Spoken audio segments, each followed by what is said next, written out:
ছেলে শোনো, তুমি যদি একটা গান চলে এমন যদি ইউটিউব চ্যানেলকে তুমি যদি সাবস্ক্রাইব করে থাকো, তাহলে এই অপরাধ বলে কিয়ামতের মাঠে তুমি বিবেচিত হবে।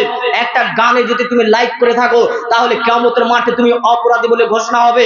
এই যে চ্যানেলগুলো রয়েছে, যেই চ্যানেলগুলোতে তোমার ইসলামিক ভিডিও পাবে, সেই সব চ্যানেলগুলো তুমি সাবস্ক্রাইব যদি করে রাখো, তুমি যদি ইসলামকে ভালোবেসে তুমি যদি মনে করো যে না আমি এখানে বক্তব্য শুনবো, এই চ্যানেলকে সাবস্ক্রাইব করে তুমি যদি রাখো, তাহলে এই চ্যানেল থেকে তুমি যতটা তুমি উপলব্ধি জ্ঞান করতে পারবে, এই যারা রেকর্ডিং করে এদেরও তাদেরকে সব দেওয়া হবে। এবং আরেকটা কথা, তুমি একজন বড় নেকির তুমি অধিকারী অর্জন করতে পারবে। ওর বিপরীত গুনার একটি চ্যানেলকে সাবস্ক্রাইব করলে যেমন গুনাহ হয়, তেমন একটি ভালো চ্যানেলকে আপনি সাবস্ক্রাইব করলেও সেখানে আপনার নেকি হবে, কারণ সেটি তুমি দিন প্রচারের কাজে তুমি ব্যবহার করেছো। মোবাইল ফোনটি যদি তোমার ফেসবুকেই যদি তোমার সারাটা দিন পার হয়ে যায়, মোবাইল ফোনে তোমার যদি মোবাইল ফোন ফেসবুকেই যদি তোমার পার হয়ে যায়, তাহলে তুমি একটা কাজ করো, তোমাকে শয়তান যেন আকৃষ্ট করতে না করো, ভালো কাজ করতে শুরু করো। বক্তব্য দিতে পারছো না, তাহলে ভালো ভালো ইসলামিক যেগুলো ভিডিও রয়েছে সেগুলোকে তোমরা শেয়ার করে দিবে, তাহলে অন্তত তোমার দাওয়াতের কাজ হয়ে যাবে। তোমাকে যদি শয়তান এই জায়গাতে যদি আকৃষ্ট করে দেয় যে না না না না না তোকে ভিডিও দেখতে হবে না, ইসলামিক বক্তব্য শুনতে হবে না, তুই গান শুন, তাহলে এখানে তোমাকে শয়তান আবার তোমাকে ঘিরে ফেলবে। অতএব তুমি তোমার সময়টা যদি মোবাইলের ভিতরে ফেসবুকের ভিতরে যদি পার হয়ে যায় ইসলামিক ভিডিও দেখে, এবং সেই ভিডিওগুলোকে তুমি শেয়ার করে দিবে, তাহলে শয়তান তোমাকে আর পেরে উঠতে পারবে না। অতএব আল্লাহ বলছেন, দেখো যারা ইমানদারদের ভিতরে যারা খারাপ জিনিস ছড়িয়ে দিতে চায়, তাদের জন্য আমি রেখেছি কঠিন শাস্তি, দুনিয়া ওয়াল আখিরাত। আর আখিরাতে তো তার জন্য আযাব হবেই হবে, দুনিয়াতে তার জন্য কঠিন শাস্তি তাদের জন্য রয়েছে। আল্লাহ বলছেন, তোমরা নিজেকে নিজেকে ধ্বংসের দিকে নিক্ষেপ করে দিও না। আমি আপনাকে বলতে চাচ্ছিলাম, আপনার একটি পোস্টের কারণে আপনার জন্য জাহান্নাম অজীব হয়ে যেতে পারে। এই যুবক শোনো, তুমি একটা এখন গানকে শেয়ার করে রেখেছো, এখন এই গানটি এখন তোমার শেয়ার হয়ে রয়েছে, মানুষ লাখ লাখ কোটি কোটি মানুষ এই গানটা এখন দেখতে রয়েছে। এখন এই গানটি এখন তোমার ফেসবুকে জনসমুদ্রে ছড়িয়ে রয়েছে, তোমার এখন মৃত্যু হয়ে গেল ব্যতিক্রম, অ্যাক্সিডেন্ট হয়ে তোমার মারা গেছো তুমি, ওই ভিডিওটা কি তোমার বাপ ডিলিট করবে? কে ডিলিট করবে?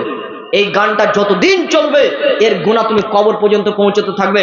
তুমি যদি একটা ভালো জিনিস, মানুষের উপকার আছে এমন কোন জিনিস তুমি যদি শেয়ার করে দাও, এখান থেকে যত জাতি উপকার পাবে তার একটা অংশ তুমি পেয়ে যাবে, কারণ তুমি প্রথম মাধ্যম সেই জিনিসটাকে জাতির সামনে পৌঁছে দেওয়া।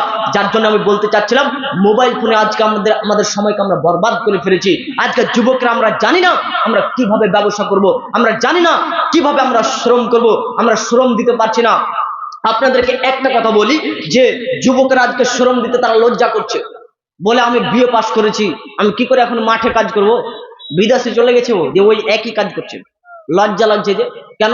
ওই রিক্সা চালায়, ও কুলিগিরি করে, ও কামারের কাজ করে, ও কুমোরের কাজ করে, ও কাঠের কাজ করে, এগুলো কোন লজ্জা লাগছে? তার জন্য কোথায় গেছে? বিদেশে চলে গেছে। তাহলে তোমাকে একটা হাদিস বলি, আয়েশা রাদিয়াল্লাহু তাআলা আনহা তিনি বলেন, কানা আসহাবুর রাসূলিল্লাহ সাল্লাল্লাহু আলাইহি সাল্লাম উম্মালা আনফুসিহিম। আল্লাহর নবীর যতগুলো সাহাবী ছিল, আল্লাহ নবীর যতগুলো সাহাবী ছিল, তারা নিজে শ্রমিক ছিল, তারা নিজে তারা শ্রম করে তারা ইনকাম করে তারা খেত। এটা সাহাবীর কথা বললাম, নবীদের কথা চলে আসেন বুখারী হাদিস। রাসূল সাল্লাল্লাহু আলাইহি সাল্লাম তিনি বলেন, মা বাসাল্লাহু নাবিয়ান ইল্লা রাআল গানামা। পৃথিবীতে যতগুলো নবী আল্লাহ পৃথিবীতে পাঠিয়েছিলেন, সমস্ত নবীরা তারা মেষ চড়িয়েছেন, ছাগল চড়িয়েছিলেন। আল্লাহ রাসূলকে জিজ্ঞাসা করলেন সাহাবীরা, আল্লাহর নবী আপনিও কি মেষ চড়িয়েছেন? তখন আল্লাহ বলছেন, হ্যাঁ, আমি যখন মক্কায় ছিলাম তখন মক্কাবাসীদের পারিশ্রমিকের বিনিময়ে আমিও মেষ চড়িয়েছি। লেনবার মুহাম্মদ সাল্লাল্লাহু আলাইহি সাল্লাম তিনি নিজে রাখালের কাজ করেছেন, মেষ চড়িয়েছেন, তাহলে আপনার মতো লোককে তাহলে ডুবে যাওয়া উচিত।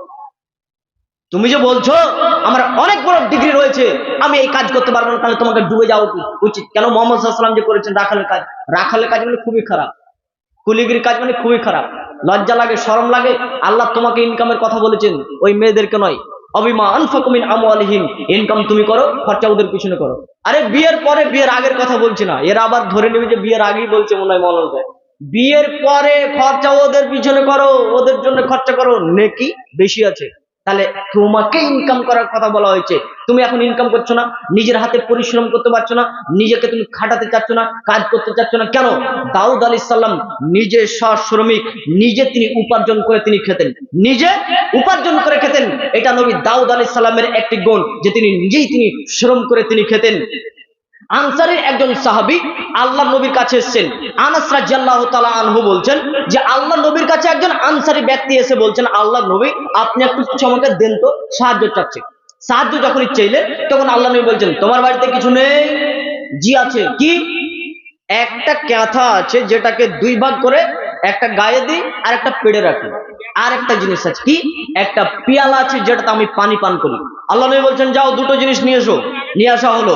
দুটো জিনিসকে নিয়ে সাহাবীদেরকে বলছে, এই সাহাবীরা বলো এই দুটো জিনিসকে বিনিময়ে কিনে নিতে চাও?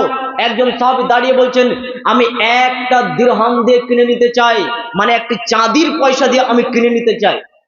আল্লাহ নবী বলছেন আর কেউ পারবে? কেউ দিতে পারবে এর থেকে মূল্য বেশি? তখন আরেকজন সাহাবী বলছেন, জি জি জি আমি 2 টাকা দিতে চাই, 2টা দিরহাম। ওই ব্যক্তির কাছে কি বলছেন যে আমার বাড়িতে কিছুই নেই, দুটো জিনিস আছে, একটা কাঁথা আর একটা পেয়ালা। এখন দুটো জিনিস আল্লাহ রাসূল নিয়ে বিক্রি করে দিচ্ছেন। আল্লাহ নবী বলছেন কে নেবে? জি আমি নেব, 2 টাকা দেন। 2 টাকা নিয়ে ওই ব্যক্তির হাতে 1 টাকা দিয়ে বলছেন, যাও এই 1 টাকা দিয়ে বাড়িতে গিয়ে কিছু খাদ্য কিনে তোমার স্ত্রীকে দিয়ে এসো, আর এই 1 টাকা দিয়ে বাজার থেকে একটা কুড়াল কিনে নিয়ে এসো, আমাকে এনে দাও। ওই ব্যক্তি তাই করলো, একটি কুড়াল কিনে আল্লাহ রসুলকে দিল, কিছু খাদ্য কিনে তার স্ত্রীকে দিল। আল্লাহ নবী নিজের হাতে তিনি কুড়ালের একটি ব্যাট লাগিয়ে দিলেন, যেটা কোথায় সে কাঠ একটা লকড়ি লাগিয়ে দিলেন। এবার আল্লাহ নবী বলছেন, এই কুড়ালটি হাতে নাও, নেওয়ার পরে তুমি যাও জঙ্গলে গাছ কাটবে, কাঠ কুড়াবে, এবং কাঠগুলো তুমি বাজারে বিক্রি করে তুমি আমার কাছে আসবে। 15 দিন যাবত যেন আমি তোমাকে না দেখছি। আর 15 দিন যাবত তুমি যাও। ওই ব্যক্তি 15 দিন চলে গেলেন। এখন 10 দিরহাম হয়ে গেছে তার কাছে। এখন ওই 10 দিরহাম থেকে কিছু টাকার সে কাপড় কিনেছে, কিছু টাকার খাদ্য কিনেছে, এখনো কিছু টাকা বাকি রয়েছে। আল্লাহ নবীর কাছে আসলেন, এই যে এরকম অবস্থা, কি হয়েছে? বলে এত টাকা ইনকাম করেছি আর এত টাকা দিয়ে খাদ্য কিনেছি। তখন আল্লাহ নবী বলছেন, শোনো, কিয়ামতের মাঠে যদি কোনো মানুষ ভিক্ষা করে, তার যদি এটাই কথা হয়ে যায়, তাহলে তার চেহারাতে খত নিয়ে কিয়ামতের মাঠে উঠবে। তার থেকে তোমার জন্য এটাই উত্তম যে তুমি নিজের হাতে তুমি ইনকাম করো এবং তুমি খরচ করো, তোমার জন্য এটাই উত্তম হবে। আপনারা বসে আছেন, আপনাদের ছেলেরা, আপনার মেয়ে যেন ওই দিনে পিকনিক যেন না করে। হ্যাঁ, তোমার যদি খুব যদি করার ইচ্ছা থাকে, আরে অন্তত সেই দিনটা তো বাদ দাও, তার পরের দিনগুলো আছে সেই দিন করো। খুব ইচ্ছা হচ্ছে তো করো, অন্তত সেই দিনটা বাদ দিয়ে করো। তাহলে অন্তত তুমি ইহুদি খ্রিস্টানদের তাদের যে বিরোধিতা করতে বলেছেন, অন্তত সেই দিন তাদের সাদৃশ্য থেকে অন্তত তুমি বেঁচে যাবে। তাহলে আমি একটা কথা বলতে চাচ্ছিলাম শুধুমাত্র, যে আজকে মুসলিমরা ইহুদি খ্রিস্টানদের নীতি তারা ফলো করছেন। বর্তমান যুবকেরা আজকে তারা তাদের সময়কে অতিবাহিত করে দিয়েছেন, আজকে তাদের নিজের যৌবন কালকে শেষ করে ফেলে দিয়েছেন মোবাইলের কারণে। এখন মোবাইল সম্পর্কে বক্তব্য রাখতে গেলে অনেক কথা চলে আসবে। সোশ্যাল মিডিয়া, বর্তমান যুগের সোশ্যাল মিডিয়া হচ্ছে মারাত্মক মোবাইল। এই যে ক্যামেরা রেকর্ডিং হচ্ছে না, ভিডিও রেকর্ডিং হচ্ছে। একটা লোক দেখতে পেয়েছি কি বলে, বাদাম বলে বিক্রি করছিল, গান বলছে। আরে এইভাবে শুধুমাত্র রেকর্ডিং করেছে বাদামালা। যে রেকর্ডিং করেছে হয়তোবা ডালি কোদাল নিয়ে প্রতিদিন হয়তোবা মাঠে কাজ করে, আর যার রেকর্ডিং করেছে বড় লোক করে ছেড়ে দিলে। এর নাম হচ্ছে সোশ্যাল মিডিয়া, ব্যতিক্রম প্ল্যাটফর্ম, ব্যতিক্রম। এই কে একটা লোক টাকা চুরি করতে গিয়ে ধরা পড়েছে। বাংলাদেশের একটা কি দেখতে পাচ্ছিলাম, কথা ভালো করে বলতে পারছে না, তো 500 টাকা চুরি করতে গিয়ে ধরা পড়েছে, একজনের লোক করে রেকর্ডিং করে নিয়েছে। এ চোর চুরি করতে গিয়ে ধরা পড়েছে, এরপরে ও এখন বড় লোক হয়ে গেল। মানে একটা ছবি তুলতে গেলে 500 টাকা লাগবে। বিশাল এক জিনিস, প্ল্যাটফর্মের নাম হচ্ছে মোবাইল। আজকে যুবকরা মোবাইলে শেষ হয়ে গেছে। আমি মোবাইলের খারাপ গুণটা খালি বর্ণনা করব না, এর ভালো গুণও আছে। কি? এখন আপনার সামনে একটা লোক যেতে যেতে ব্যতিক্রম হঠাৎ করে তার প্রয়োজনীয় ব্যাগ তার হারিয়ে গেছে, তখন একটা লোক ছবি তুলে দিল, দিয়ে প্রচার করে দিল এই জিনিসটি রাশাকোয়া মার্কেটের এই জায়গাতে পাওয়া গেছে, কারো থাকলে এই নম্বরে যোগাযোগ করুন। অথবা যার হারিয়েছে সে সঙ্গে সঙ্গে সেটা একটা পোস্ট করে দিল, তা কার জিনিস সে খোঁজ খবরে পেয়ে গেল। একটা লোক অ্যাক্সিডেন্ট হয়ে মারা গেছে, মিডিয়া আসবে, রেকর্ডিং করবে, তারপরে টিভি চ্যানেলে দেবে, 3 ঘন্টা পর খবর হবে। আর একজন হাতে যদি একটা অ্যান্ড্রয়েড ফোন থাকে, তাহলে ছবি তুলে খাঁচাক করে লিখে দিবে রাশাকোয়া মোড়ে একটা লোক অ্যাক্সিডেন্ট হয়ে মারা গেছে। একটা বিশাল প্ল্যাটফর্ম। এই মোবাইল ফোনে আজকে ছেলেরা যে ধ্বংস হয়েছে, কয়েকটা কথা বলি।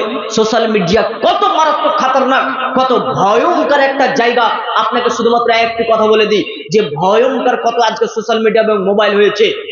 শারীরিক দিক থেকে, ইমানের দিক থেকে, মেয়ে ছেলেরা আপনারা একটু বসুন, আপনাদের শুধুমাত্র এইটুকু শুনে যান, খুব প্রয়োজনীয় কথা রয়েছেন। কারণ আপনারা বাচ্চাদেরকে কান্না করতে গেলে তাদেরকে চুপাতে গিয়ে মোবাইল ফোন হাতে দেন। তো এই ব্যাপারে একটু কথা বলছি শুনুন। মোবাইল ফোন দুই ধরনের ক্ষতি করে। এক, শারীরিক দিক থেকে, শরীরের ক্ষতি করে। দুই, ইমানের দিক থেকে ক্ষতি করে।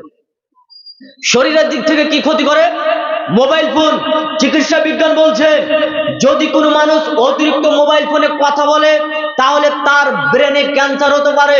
চিকিৎসা বিজ্ঞান বলছে কোনো মানুষ যদি অতিরিক্ত মোবাইল ফোন চোখে দেখে তাহলে তার চোখের যে টিস্যুগুলো আছে সেগুলো শেষ হয়ে যেতে পারে।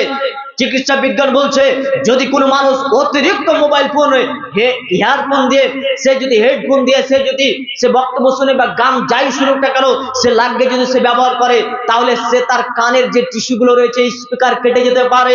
চিকিৎসা বিজ্ঞান বলছে কোনো মানুষ যদি অতিরিক্ত রাত জেগে জেগে যদি সে মোবাইল ফোন ব্যবহার করে তাহলে ওই লোকটার কিডনি, লিভার এগুলো সব ড্যামেজ হয়ে যাবে, ওকে বিভিন্ন ধরনের রোগে আক্রান্ত করবে এবং মানসিক রোগে সে আক্রান্ত হবে।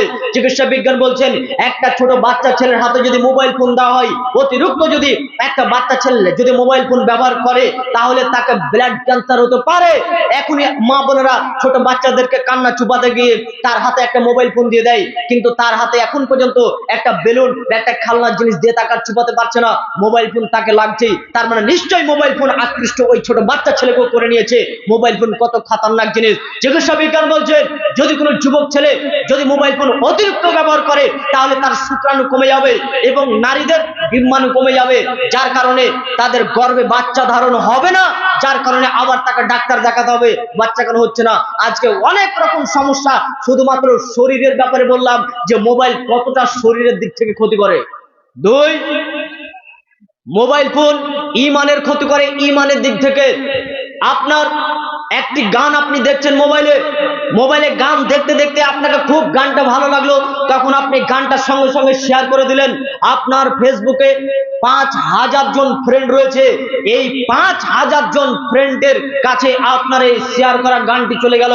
এই 5,000-এর ভিতরে যদি 2,000 জনকে যদি খুব ভালো লাগে এই গানটা আবার শেয়ার করে দিল, তাহলে এই একটি গান আপনি শেয়ার করার কারণে হাজার হাজার মানুষের কাছে, লাখ লাখ মানুষের কাছে এই গানটা চলে যাওয়ার কারণে আজকে তুমি সমস্ত মানুষের গুনার ভার তোমার উপরে চাপিয়ে দেওয়া হবে। ইন্নাল্লাযিনা ইউহিব্বুনা আন তাশিআল ফাহিশাতু ফিল্লাযিনা আমানু লাহুম আযাবুন আলিম ফিদ দুনিয়া ওয়াল আখিরাত ওয়াল্লাহু ইয়ালামু ওয়া আনতুম লা তা'লামুন। আল্লাহ বলছেন শোনো, যারা মুমিনদের মাঝে খারাপ জিনিস ছড়িয়ে দিতে চায় আমি আল্লাহ তোমাদেরকে বলছি শুনে রাখো, তোমাদের জন্য রয়েছে কঠিন শাস্তি ফিদ দুনিয়া ওয়াল আখিরাত। আরে আখিরাত তো হবে, দুনিয়াতে তার জন্য কঠিন শাস্তি রয়েছে। ওয়াল্লাহু ইয়ালামু ওয়া আনতুম লা তা'লামুন। আল্লাহ যা জানেন তোমরা যা জানো না।